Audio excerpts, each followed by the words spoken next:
This is the Show Up Show, helping coaches, service providers, leaders, and entrepreneurs to master showing up to build their brand, authority, and grow their business. Whether it's showing up on social media, in front of an audience, on a live interview, or an actual stage, this podcast is going to help you overcome visibility fear to confidently brand yourself as the authority in your industry.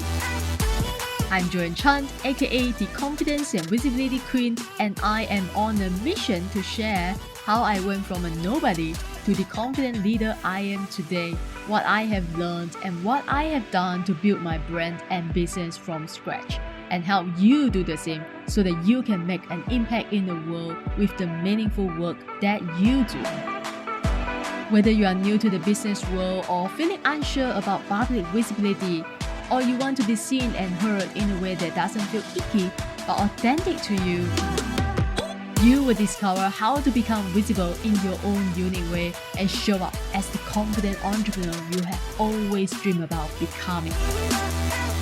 Now, it's time to get you show up and be confidently visible so you can easily attract more clients and opportunities for yourself.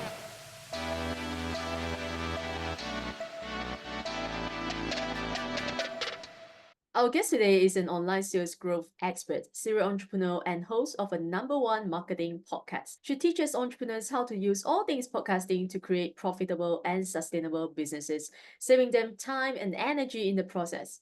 She's a change maker, leading the way for entrepreneurs who are looking to do things differently in a way that not only feels good, but is more effective. She left social media in 2021 and has since grown and marketed her online business without organic social media.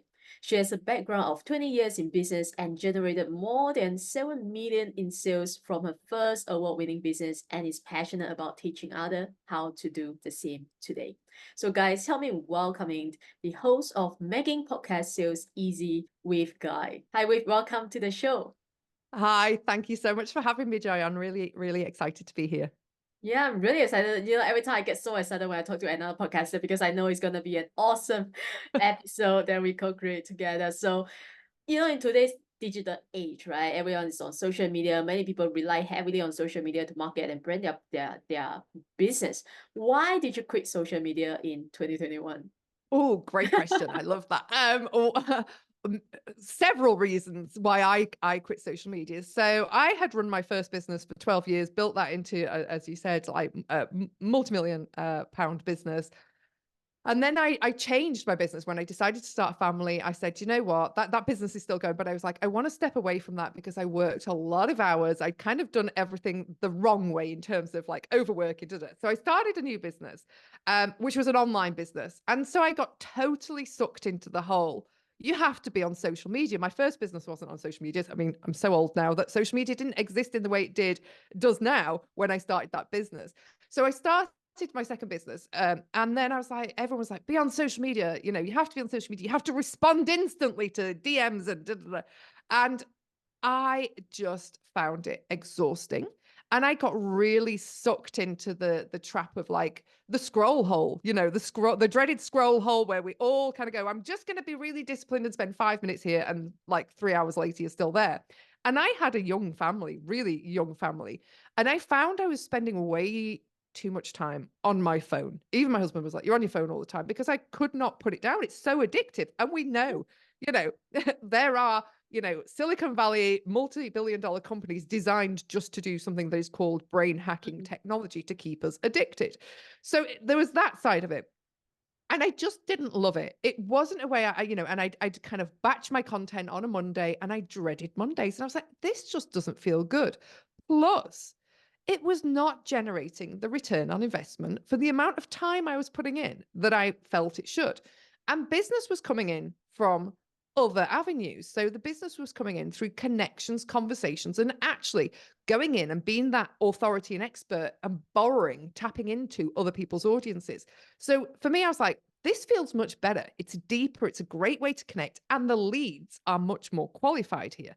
So much better return, much higher return on investment versus kind of this whole creating content that's gone from people's news feeds within 24, 48 hours that is now, social media has changed so much, from what it was when it started, when a post could have like 90% reach and engagement.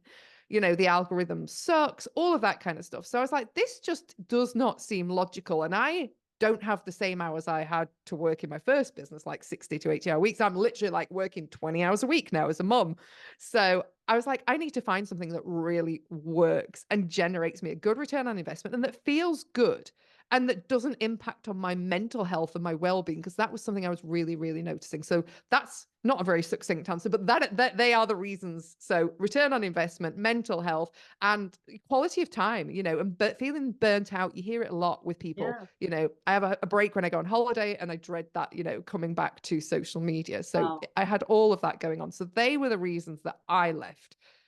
Well, wow. I mean, yeah, we all can relate to that. I'm sure all my listeners can relate to that because, even when I was on holiday, I still had to be on social media. Like I have to post stories, I have to create content, right? Otherwise, I feel like, I'm guilty of not posting anything, right? So yeah, struggle with some parts of what you just shared. So how did that then, when did you start your podcast? I started my podcast in 2021. Oh, so in the same year you quit social media. So is that how you Yeah. found podcasting as a strategy you want to move forward? Like how did that happen? Yeah, so my business had really started properly at the beginning of 2021, and I was working with a coach, and my coach was not on social media at all, like no Okay. social media profiles, had entirely quit, I think in 2020, 2019, 2020. He was a big blogger, so that was how he generated sales. But I kind of went through the motions of start a Facebook group, all of this kind of stuff. But I just wasn't feeling good with any of that stuff. And actually, what was happening is I was doing really well with my guesting strategy. So, guesting in other people's groups and Mm. audiences and on podcasts, it was a strategy I started. And that's what led me to say, actually, I don't want to be on social media. So, how can I still connect with people? And how can I connect with people in a deep way and in a way that works for me? And my coach at the time was like, oh, I think you've got great energy. Maybe, video would be great for you. And da da Yeah. da. And I was like, and video was an option, but for me, there was something about podcasting. And, there are the stats around podcasting will blow your mind in terms of how engaged people are with podcasting, how, because it's such an intimate Mm. medium, because it's audio only. And people are really allowing us into their lives, into moments of where they're multitasking. It blows your mind. So over 80%, I'll just give you this amazing stat. Over 80% of podcast listeners will listen, podcast listeners will listen to over 80% of a podcast episode. Sorry, get it the right Mm. way around, Yeah. which is phenomenal. You think about that level of engagement that someone has with an episode, to have that much attention. And that's what I wanted. I didn't want to be a 5-second read in somebody's scroll that's then passed on. I want someone to be really coming in and to be able to really teach deeply, to be able to connect deeply, to be able to, and the big people out there, Amy Porterfield, Mm. all the likes of Joe Rogan, all these people, they know this. They know that, a 200, 400 word caption, a 90-second reel, you cannot, like, Yeah. you can't really connect deeply enough and go deeply enough in a way that you need to market successfully, because marketing is built on connection, which leads to conversation, which leads to conversions. So Mm. we need to be connecting more deeply with people. And if we think about the way platforms are designed, well, social media is an entertainment platform. People are there for entertainment. They're there to look at cute cat pictures on Instagram, all of those kind of thing, and the reels. Whereas, podcasting, yes, of course it can be entertainment, but people who are going there, if they're going to look for a show on marketing, they're there Mm. because they're looking for a solution. Like people who go to Google and, blogs, or Yeah. people who are searching for blogs, we know that they are higher educated, they have generally a higher income bracket, and they are people that are actively seeking a solution, versus social media where they're just there for entertainment. That is so true. In fact, I was just listening to another podcast not another podcast. I was listening to a podcast that I subscribed to before we jump on this recording together. So, and I'm going back to listen to that podcast because I want to listen, watch the entire episode and listen till the very end, right?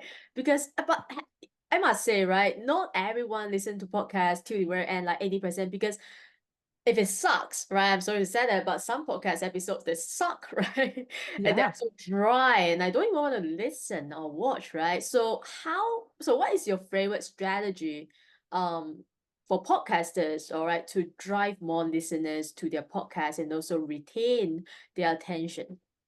Okay, so I'm going to walk you through this step by step. So Okay. first and foremost, we have to think about what are the obstacles that we have to get people to go through, the doors, the Yeah. gates that we fundamentally have to get people to go through before they even tune into an episode. Mm. So when they've got that smorgasbord of selection, when they go into Apple and say, I want a marketing podcast, or I Yeah. want a business or an entrepreneur, a health podcast, and they kind of look at all those shows that are charting, we have to think about the psychology that goes into what makes them select a show. So the show title, the show name, what is it called? Like, is it vague and obscure, or is it really clear?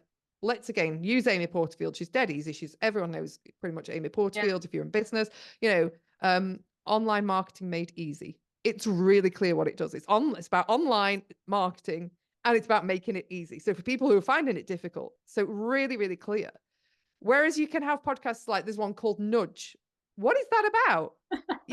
Don't know. So actually, if you're searching, you want to kind of know, what is the name? Name needs to be clear and not too long, because Mm. again, think about how small that is on a thumbnail. Okay, Yeah. so it's got to be readable. Okay. So that's one of the first things. Obviously, cover art, the design of the cover art, the colors, the design, that is all part of that stuff that goes into the psychology. So we really need to be aware of those things.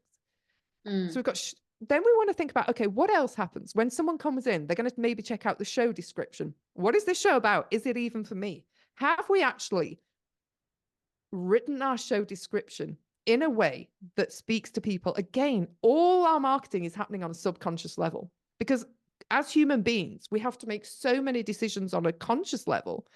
So much is automated, so much happens subconsciously. So marketing is happening on a subconscious level. Questions like, is this relevant for me? So when we look at our show description, again, is that something people, are going, that's for me instantly? Like, are you struggling to, hit your group enrollment targets every month? Have you made less than 10 sales this month? Whatever it might be, like, get really specific. If if it's a health podcast and you're working with people who are menopausal, are you a woman over 40 who's struggling to lose like 4 inches off her waist, or has been struggling to lose, 10 kilos for over 12 months and you can't shift it? Let's be really specific, so people are like, oh my gosh, that is me. So we want to think about that. And then again, thinking about the trailer, so on and so forth. So thinking about those elements, they are the things we have to get people through before they even listen and decide they want to listen to our show. Then we obviously need to think about episode titles. So how is our episode title formatted? We want to think about speaking again to the problems that our people are facing. Okay, so let's talk about the problem and the solutions. Don't just talk about like, oh, how to make, how to get more how to get more podcast listeners would be a good one potentially. Yeah. But I'm trying to think of a bad example, which is really Okay. hard because my brain's not wired for a bad example right now. So we might have 10 ways to lose weight. Okay, it's quite a broad generic example. 10 ways women over 40 can lose weight. It's dialed in, it's specific. Okay. It's talking to the problem. I'm over 40 and I'm struggling to lose weight. Okay, because like 10 ways to lose weight is quite broad. So we want to get specific in those titles. Again, what is the problem? Who is it for? Okay, why you're not converting listeners into clients. Really good example. Problem, that they've got going on. So let's just think about like, what are the problems that people have within our episode titles? Then we've got them into the show. Yeah. Okay. Yeah. We've got them listening. They've gone through all of those obstacles. So what do we do when we actually get them there? How do we, like you say, keep them engaged? Yeah. So we need to hook them in. Okay. First and foremost. So let's like tell them, what is this show about? Again, we've got 3 things we need to happen: relevance, credibility, and value. These things must be present in business for people to ever consider buying from us. And the same goes with your episodes. Okay. So first and foremost, within those first few seconds, people need to know it's relevant for them. Okay. Mm. So, if you're listening to this week's episode, or this week we are diving into why your listeners aren't, why you're not able to increase your downloads, Yeah. or why you've plateaued at 250 downloads for your podcast, per episode or per month or whatever, let's think about being really specific who it's for. Okay. Within those first opening seconds, then we want to create some connection. Because again, people want to work with people who have the same values, the same areas of interest. So let's think about how we can build in some sort of connection-based story. It does not have to be relevant to that topic. You can, I've got a podcast going out this week talking about a Costco membership card that I've got and how that relates to conversions, But again, it's talking about those stories and bringing it in and linking it back just again to bring in connection, personalization. Okay, so it's not so, like you said, dry, literally, how Right. to. Yeah. Because we don't want that. We don't just want to be like, how to. So let's Yeah. talk about and bring in some stories within that. And then obviously we want to get into doing some teaching, but not overloading people. And not to the point where people are like, okay, all right, I've totally got the hang of this, know what I'm doing, I don't need your help. We want to give people enough that they can go away and implement, but that they can kind of go, I want to come back next week. I want more from this episode. Or I want to hop on a call with you. I want to develop those next steps. Or I want to take your call to action that you're going to give me at the end. So we really want to build in, like I said, relevance, credibility. You know what you're talking about. You're giving some value. You're bringing in stories about your client's successes. And then obviously the value as well within, what is a call to action? What is a learning? What is a teaching? What is a natural next step for people to take? Thank you so much for sharing and taking us through the steps. So if let's say, someone is listening to this podcast right now and they have a podcast, right? Maybe they have been podcasting for 3 months, 6 months, or even a year, or even more than that, and they have not even enrolled a client for from their podcast, right? Or, when they go on other people's podcasts, they haven't gotten any clients from any of those strategies. So what would you say is the number one mistake? Could be, a mistake they are making, or is something they are not doing? Great question. I love this one. So what is the number one mistake? For me, it would be absolutely within their messaging. Okay. So this is where we want to go back.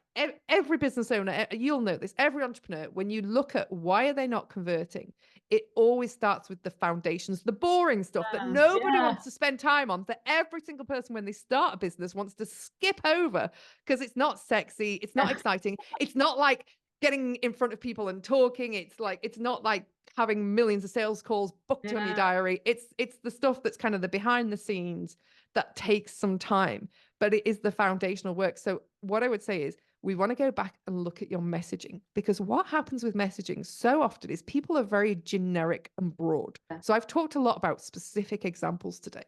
So what I see happening is someone will say, I'm a confidence coach. Yeah. A confidence coach. Okay. If I ask 100 people in a room, okay, ideal clients, what is a confidence coach? Or, what is confidence to you? Or what do you need help with in terms of your confidence? You're going to get 100 different answers. Exactly. We don't want that. We need to be way more dialed in. So we want to be talking specifically. Is it confidence around dating? Is it confidence around job interviews? What is it confidence around? Is it confidence around parenting? What is it specifically? And then we want to dial in that messaging more. So if you're not getting the conversions, it's because probably you are not hitting the relevance criteria. So I talked about relevance, credibility, and value. Relevance has to take place first and foremost. Okay. So if you think about ad copy, if you think, if you look on social media, if you think about, podcasts, blogs, any of the stuff that works well, where you think, oh my gosh, I'm in that person's world, like I'm really hooked on them, I binge on their content. Why is that? Because it's so relevant for you. Okay. Because their messaging is actually dialed in enough that it has captured your attention. You have said, yeah, they're speaking to me. They are in my head. They get me. This is for me. Or if it's not for you, I know someone I can refer. Like I can absolutely see that that's for Auntie Joan down the road who needs that weight loss program or whatever it might be. Like she should definitely listen to this podcast. You know, my friend was saying to me recently, we're both just going through an ADHD referral, and she said, oh, you should totally listen to this podcast because again, relevance, like, oh, it talks about entrepreneurship and ADHD and being neurodiverse and da da da da. So actually, again, thinking about those specific things, but really dialing in. So that would be the number one mistake that every entrepreneur is making, is around that foundational messaging. So you're losing people. They don't know it's for them. Yeah, it's so true. It comes down to everything that you do in your business, right?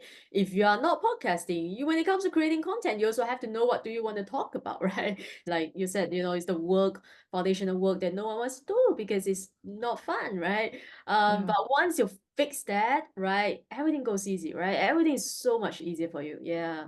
Absolutely. I've just got this week's podcast episode that's coming out, which is episode 74. I think it's 74.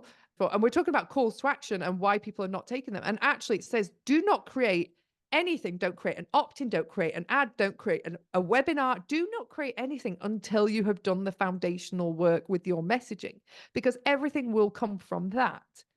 And you will be dialed in when you nail that. Okay. And So everything from your offer. So, thinking about the people you want to work with and the problem. So again, a lot of people will design an offer, a course, and I've loads of people come to me and say, oh, I created this digital offer and it's on Kajabi and I've got a checkout cart on my page, but nobody's ever bought it. And I'm like, okay, well, let's have a look. Did we actually speak to people? Did we check out, what was actually really going on with people? Did we talk to our ideal people about the specific problems so we can dial into those problems? Like, oh my gosh, I scream at my kids every morning before I get them out of the door because I'm stressed or I've got this issue or whatever. So we want to be dialed in and specific about like what is going on. We want to know our clients before we then actually create that offer. We may have an idea for a program or and the steps we want to take to help someone get from this point to this point. But we really need to kind of get specific. So I'm always saying to people, validate what you're doing first, check in, test out that messaging. Because again, lots of people are like, right, so I'm going to work with mums who are struggling with their confidence or whatever it might be. And this is happening. And, they can't get promoted at work and whatever else is going on. They don't even apply for those promotions. So say that's who you want to work with. And then people come up with a list of problems. So this happens, this happens, this happens, and this happens on a daily basis. But they don't go and test it. They don't go and check. If they create content, just test that content out. Like hand raiser, are you struggling with this, this, this, and this? If so, this, and this. Do people respond? Because if not, maybe that's not what's happening for your ideal client. Maybe that's not how it's showing up. And we need to change that so that we hook people in and they know it's for them. And we word things in a way, we communicate in a way that people know it's for them. Does that make sense? Yeah, totally. And I always tell my people, like market research, you have to do your research, right? It's so key. Like Research. talk to your ideal clients, like really actually talk to them, right? Just do a free call, give them some free consultation, but in exchange of doing a market research review. So, and a lot of people skip that part. Yeah. Yeah. And then test it, turn it into some content and test it, because people will tell, people are great on market research calls. Oh yes, this and this. But actually, if you then create content, does it generate engagement? Does it generate conversations and responses? Because that is the true test. Because if you think about putting content out to your warm audience, your email list, if you've got like an engaged social media audience, whatever it might be, test it there, because then when you start moving out and testing it to new audiences, people that don't know you, colder audiences, if we've already tested it and we know that that's working, it's more likely to work with those cold, newer audiences. If we haven't really tested, like, which is getting the response, is it wording it this way, or is it this set of problems or this set of problems? It's like split testing, testing, A and B testing. And that's what we want to do, just so we can hone in more clearly on that message before we start taking it out there, before we, and I say to people, before you even start your podcast and create and launch a podcast, we want to be really clear on the problems people are facing. So everything we create, the show title, the episode titles, the show description, the trailer, everything speaks to those people. Yeah, wow, I love this conversation so much. So, okay, let's talk about how do we increase our downloads? Because I know you mentioned earlier, right?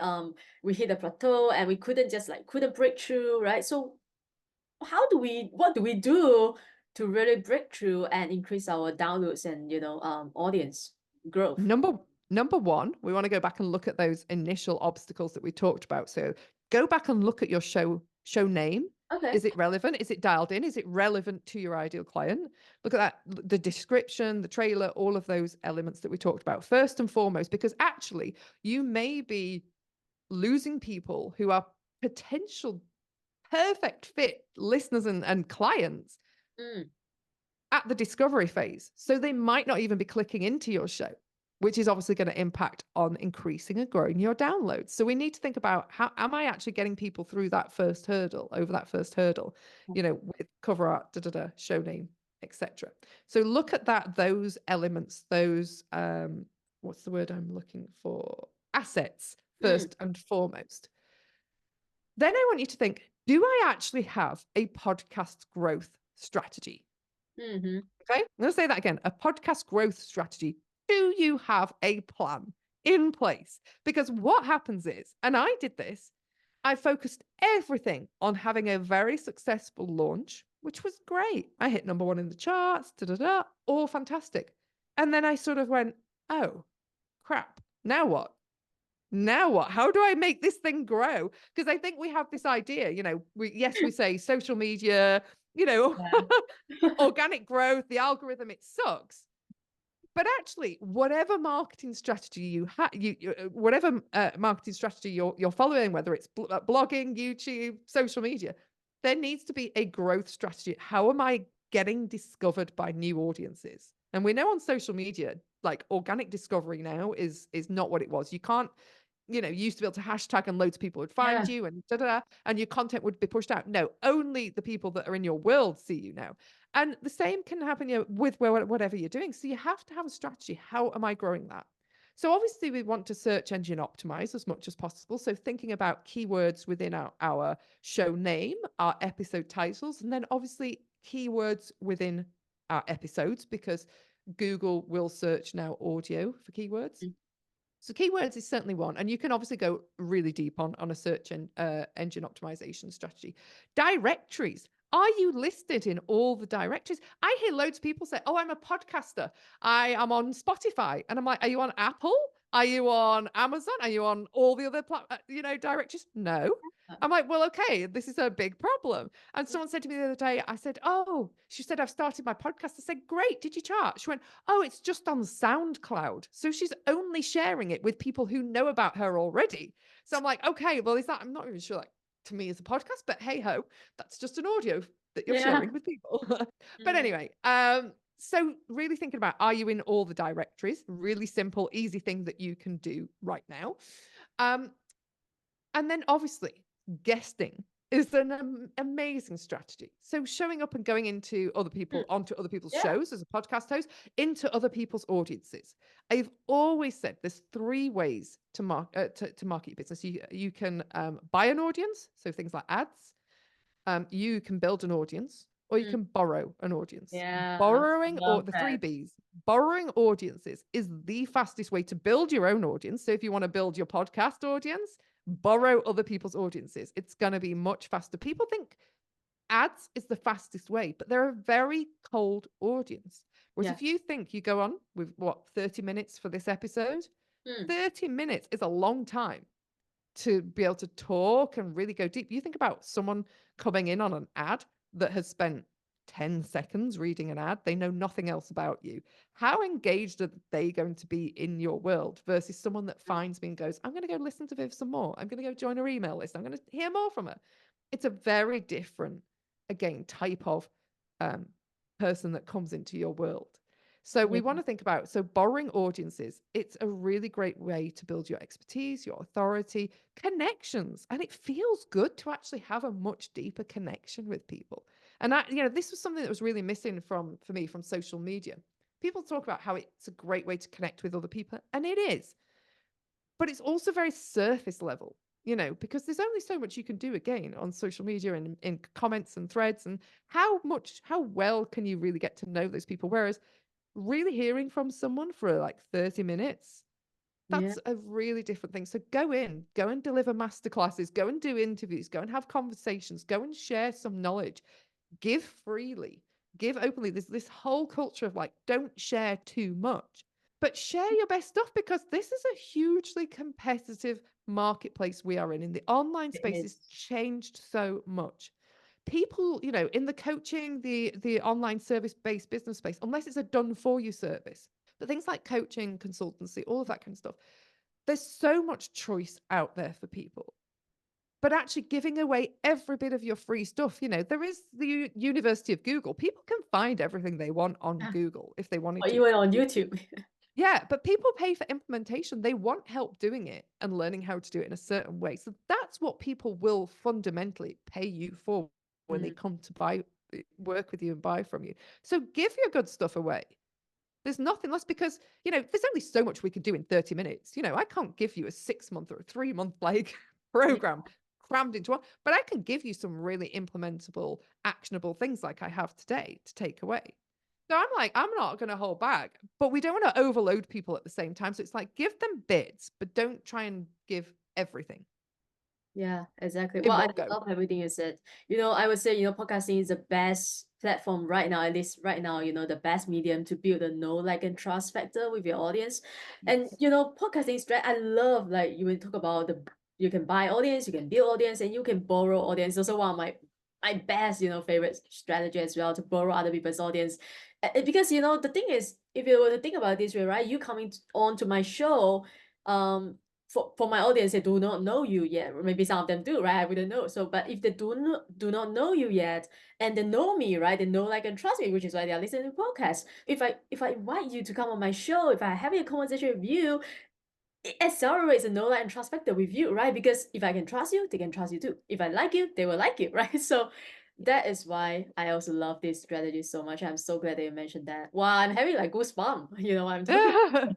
This is good Yeah, stuff. I love it. And like Yeah. you said, the trust that is imparted when Yeah. a host invites us into their community, because a host, of a community, whether it's a Facebook group or whatever it might be, a podcast, a YouTube channel, whatever it is, they have a community, an audience that is loyal to them and trusts them. So if you give a recommendation, oh, I watched this amazing movie at the weekend, people are probably gonna go and watch that. You know, if I give a recommendation, like, but there's other people in your world that, like, if my mom gave me a recommendation for a movie, I'm not going to watch it at all, because we have totally different tastes. I Mm. don't trust her taste in movies, but I'm in your world and I trust you. Da, da, da, da. And this is the thing, when you then invite someone on, that trust is imparted. There is a degree of trust already there, because they trust that you wouldn't bring on somebody that is rubbish and going to give a load of guff. Mhm. And that's, so that is beautiful. And that is why it's so powerful, borrowing audiences. So true. Yeah. So I would say, yeah, to wrap this up, if you are, because, starting a podcast, having a podcast, maintaining a podcast is a lot of work, right? Let's be very honest, right? But if that's not for you, then go on other people's podcasts and let the host do the work, right? To promote you. I would say that Yeah. is really the best strategy. If you don't see yourself as a podcaster, if you don't want to have podcasts, what would you say about that? Yeah, absolutely. If you do not want to start a podcast, and if you're not at that stage, because as I said, you really have to know and have your messaging dialed in. And actually, podcasting is great and it's a long form piece of content, but it's a long term strategy. It's not Yeah. something you start and tomorrow you've got 1 million, downloads per episode or anything like that, hundreds of thousands. It's a slow strategy, It is. as is YouTube, as is, blogging. They take time to see the benefits. So I would say don't go in, because if you start a podcast first and foremost, and I know that's not, I'm digressing slightly, I will answer the question, but I just want to say, like, when you start working with clients in those first 12 to 24 months, as you work with clients, you get more dialed into who you actually want to work with and the real specific problems you want to solve. Because especially as a coach, you can work with a lot of people, and Mm. you don't have necessarily a signature offer to start with. You're kind of very broad and generic. So don't start a podcast then, because it's too soon. So go out and guest on other shows. It is definitely something, because again, you're getting that exposure, you're borrowing audiences, but you're providing a heck of a lot of value in something that you are an expert in. And that might change. 2 years from now, you might go, I'm talking about something very different now. But Yeah. actually, hopefully it's still relevant because those shows will continue to generate traffic for you and drive leads for you. But yeah, I would say go in with a guesting strategy. And sometimes we have this mindset of I'm new. I don't have a big enough audience. Yes. I Why would anyone have me on their show? Yeah. I need to have a podcast. I need to have a A huge email book, list. yeah. Yeah, I need to be an influencer basically. But I want you to think about when you guest, think about places you could come in and guest. So I'm coming on today. My zone of genius is different to yours, Joyan. And it's about bringing in and saying, hey, I can talk about this, but I know someone who can talk way more deeply about this than Mm, I can. And that's what happens. Or, hosts of communities or, leaders of communities, they want to bring so much value to you guys as listeners, as audiences. And yeah. we do. We're passionate about this because we're thought leaders, and we are, passionate people who want to change the world and change and impact on people's lives. We're change makers. So we want to bring that value. And we do that by saying, well, that's not my zone of genius. Who can I bring in who Mm, would have something that would be really valuable? And I'm not that bothered if every single person has 10,000 people on their email list, or in their audience, so it grows my show, which is mm, nice. But actually, sometimes it's saying, the value that I bring is more beneficial than the new followers potentially for your show. And obviously, as I grow as a business, as a new business, I can say, so Joyan, I could say, I'm a brand new business, but mm-hmm. I'm a real expert on this. I've done da da da da da, da. And I don't really have a big audience. But I'd love to be on your show. And this is what I'm going to do. 6 months from now and 12 months from now, I'm going to send a dedicated email because my list is going to be growing about this episode. So it gets people back, and it's going to Yeah. increase your downloads for this episode. You're going to have a big influx as I repeat that. And Mm, what I'd also like to do is share, I don't know, your new freebie that you've got, your opt-in, or a workshop, or promote something that you've got going on. So you just got to work a little bit harder, yeah. as opposed to if you're Amy Porterfield coming in going, I'm bringing my audience of, 100,000 or 200,000, email No. followers, subscribers. Yeah. So just think about, what is it that you can offer? The leverage that you have. I don't have this big audience now, but I do have this value. And what I can do is give you more than someone like Amy Porterfield will give you in terms of promotion as time goes on. Yeah. Well, I'm so glad you mentioned that because again, many people are suffering from imposter syndrome, or who am I to start a podcast? Who am I to go on other people's show, right? And I remember at one time I had this guest and he talks about value doesn't exchange in same number or something like that along the line of what you just shared, right? It doesn't mean that I have 1,000 listeners, you have to bring another 1,000 listeners, right? It's not how it works, right? As Mm, long as you have something you want to share, you have value, you know what you're talking about, I would love yeah. to have you on my show. And I do believe in giving people the opportunities to share their voice, to share their message, because when I first get started, a lot of people gave me that opportunity, right? Right now, I just want to give back, right, to others. So that's part of why I love podcasting so much as well. I think that's something that people forget, isn't it? That Mm-hmm. as well, don't think I'm going to be pitching to the top like 0.5, top 0.1%. I'm not pitching to be on Alex Hormozi's podcast and Yeah. Amy Wow. Porterfield and Jasmine Star, all of those. Think about starting small. What if you go on a podcast that has 100 downloads per episode? It's not Mm, huge, but actually, imagine if someone said, do you want to come and speak in an actual live event? And there's going to be 100 people in that audience. yeah. You would not say, nah, no, that's not for me. That's not enough people. You'd be like, "Heck yes." So Yeah. just let's reframe it. We are so used to looking at vanity metrics of social media audiences. Oh, they've got 10,000 followers on Instagram. They've got, 50,000 people in their Facebook group. But actually, how many of those people are really engaged? How many people are actually seeing that content versus 100 people on a podcast, and we know that they're going to listen to 80% of a show, so I would choose that hands down. 50 people anytime, Yeah. but be picky, be selective. Do they have your ideal listeners in their audience? Because we can just tend to go, I just want to be on any podcast, anyone that will have me. You still, value your time, value your expertise, even if you don't have a big audience. It does not matter, because otherwise you're just not going to see the conversions. Yeah, so true, right? Because you have to speak to your target audience. Mm. Well, I know, I told you this is gonna be like 30 minutes, but I feel like I could talk to you for hours. Like we could literally sit here and talk for hours. It's so much, so many things that we can talk about and share with our listeners. But of course, we don't want to give them everything, like you said, right? I want them to listen to your podcast and also come back to my podcast and keep on listening. So tell my people where is the best place to find you. I believe it's your podcast, obviously, but tell them. Yeah, guys, come on over, come listen to the podcast, podcast Sales Made Easy with me. There's so much value in there. We've talked about podcast guesting today. There's 2 episodes specifically on pitching and on creating interviews that convert. So I'm going to signpost you there first and foremost. There are loads of links there within my podcast to workshops and so on and so forth. But go check it out. If this feels relevant for you, go and listen to a bit more of what I have to say. Take some value, try implementing, and then if you want to come and find out more, there are plenty of opportunities once you're listening to the show there. Yeah, awesome. Yeah, I'll put all your links in the show note below. As always, guys, go and visit the show note and follow with and listen to a podcast. And I hope you learn a lot from today's episode, whether you are new podcaster, aspiring podcaster, or seasoned podcaster. I'm sure you learn a lot and have a lot of takeaways from today's episode.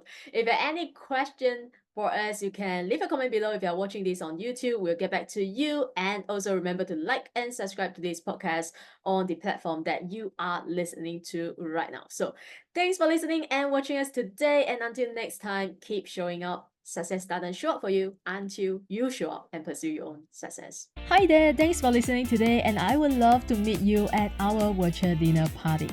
Once or twice a month, we come together as a community in a safe and empowering environment to help and support one another in our entrepreneurship journey. So what is a virtual dinner party? A VDP is not a networking event, it's not a teach event, and it's not a webinar where you don't get to talk. I want you to imagine the VDP being a cross between a mastermind, speed dating, and a Tony Robbins event. And most importantly, there is nothing for sale. My goal for you in attending our VDP is to help you build real confidence, gain more visibility for yourself, and build a deeper connection within our community. What is the catch? There isn't one. If you are a coach, consultant, entrepreneur, or podcaster, come and join us for a truly unique and world-class experience. And there is a choice of dates and times for you to attend. To RSVP, just send me a DM on Facebook with the word VDP now.